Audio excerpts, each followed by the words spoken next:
It's so hot today, so damn hot today. It's so hot today, so damn hot today. Ooh, a copper. Hello, copper. Time to get that visor down. Didn't really want to because it's hot as balls out here. But smooth. Oh my Lanta, I'm getting every single red stop there is. Fuck! I'm sorry about that outburst, guys. I couldn't really help it. Anger issues, heat. Whee!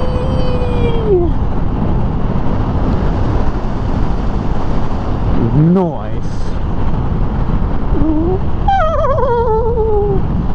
What's up, Alphas? Analytical Alpha here for another fun-packed day of holy shit, that's a bug in my eye!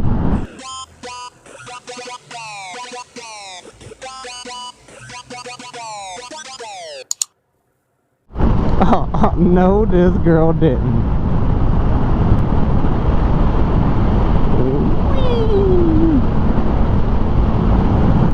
Whee! Slightly warm, especially when you're in full gear, full black gear with a sparkle of red.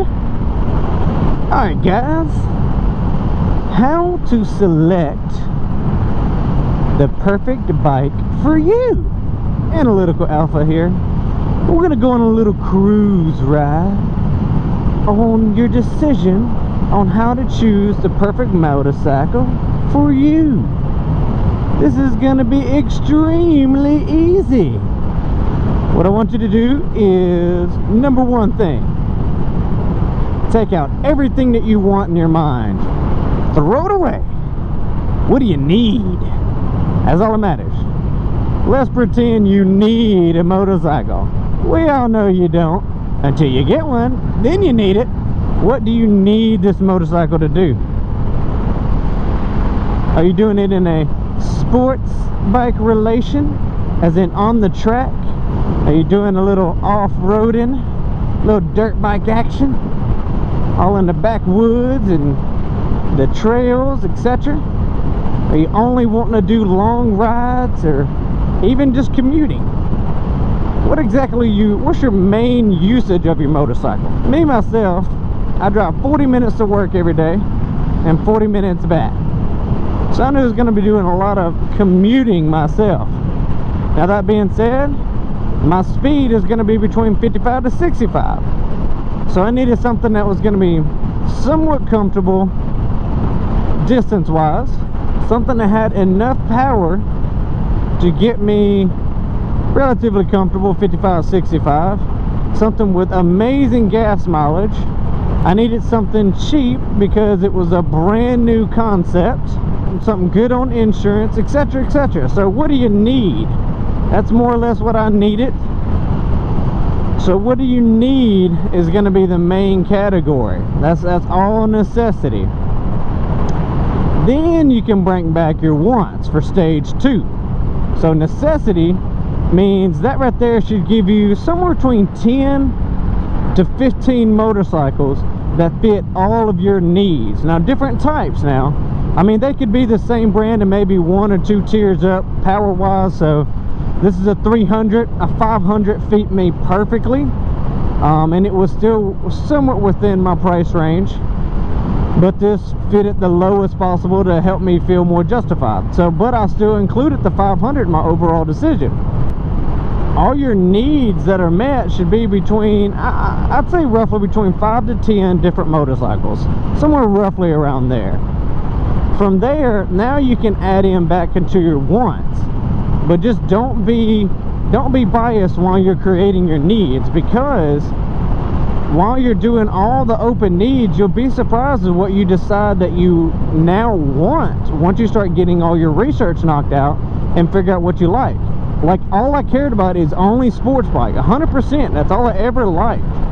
But during my research, I actually liked the Honda Rebel 500. I actually liked that a pretty good bit. I thought that was the Rebel 300 and the Rebel 500. I actually liked both of those. I liked the way they looked. I like the fact that they're classified as a beginner class. and all that. So I threw that into the mix.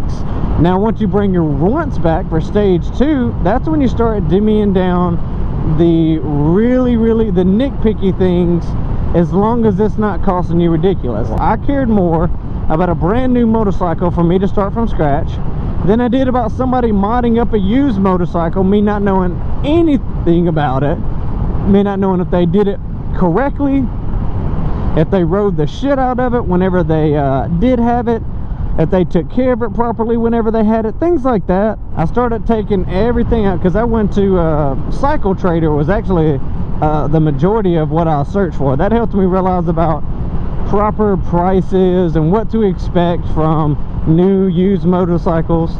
So from there, so basically I took out all the used motorcycles, took out everything that was used out of my list that I made. So that took out about 4 or 5 right there, because I really wanted a brand new. It was very important for me to have the best start that I could. And then I think I was left to down about 4 options. And from there, it was actually it was a Honda Rebel 300/500 and a CBR 300/500. And I chose the CBR because I like the sport bike look more. Again, that's a want. They were all roughly around the same price, and it cracked down to a want. And my want was I like a sports bike look. So now I cracked down to CBR 300, CBR 500. At the very end, it just came down to price. I was brand spanking new. I didn't want to take the chance of having a motorcycle for a week, me giving myself a scare and putting it down and basically selling it. You know, you hear about those type of stories all the time. I had no idea how my body was going to interact with a brand new type of concept at my age. I never had a dirt bike growing up. I'm not some teenager, so I had no clue how I was going to take it. So in my mind, I was like, well, the cheapest thing possible, hitting exactly all my needs and most of my wants, is exactly the best way to go. So I finalized on a Honda CBR 300. That was my process. I encourage you guys to do the exact same thing. Please be over analytical when pulling the trigger on any motorcycle, not even just your first, but on especially your first, because it's gonna alter how you see motorcycles and motorcyclists for the rest of your life. I appreciate motorcycles more because it's not a burden. You're already biting the trail with the concept of buying a motorcycle, because in everybody's eyes that's a want.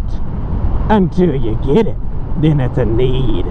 Figure out what you need, throw in a few wants, and complete that transaction, son. Because once you pull the trigger on your very first one, man, you'll never go back. I don't know, it just makes a completely different environment for you. Now that I'm comfortable with the motorcycle, I have no doubt in my mind that I will be going to another motorcycle. I'm officially 100% motorcyclist, love it, will never go back. I have to mentally prepare as like, what's the next step for me? And I'm gonna wait for this is 100% paid for. I'm either gonna give it to my wife or I'm gonna sell it, hopefully to maybe one of you guys out there. And then my next motorcycle, I plan for a Honda NC 750X. It's like ranked almost one of the #1 commuter motorcycles.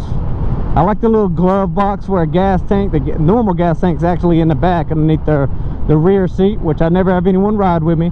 But it has a glove box in the position where the gas tank is. I love the way they look. They're very sport bike looking. You can get a brand spanking new one for about $8,500, and it gets about 80 miles per gallon. So it actually gets better gas mileage than my 300 right here. So that's the whole point. Get what you need first, and then later move into you want. It's a lot easier to convince your family members and your husband and your wife to go to a different motorcycle when you've already got one. That there's just no reason for them to have anybody have any issues with you moving to another motorcycle. On the road again.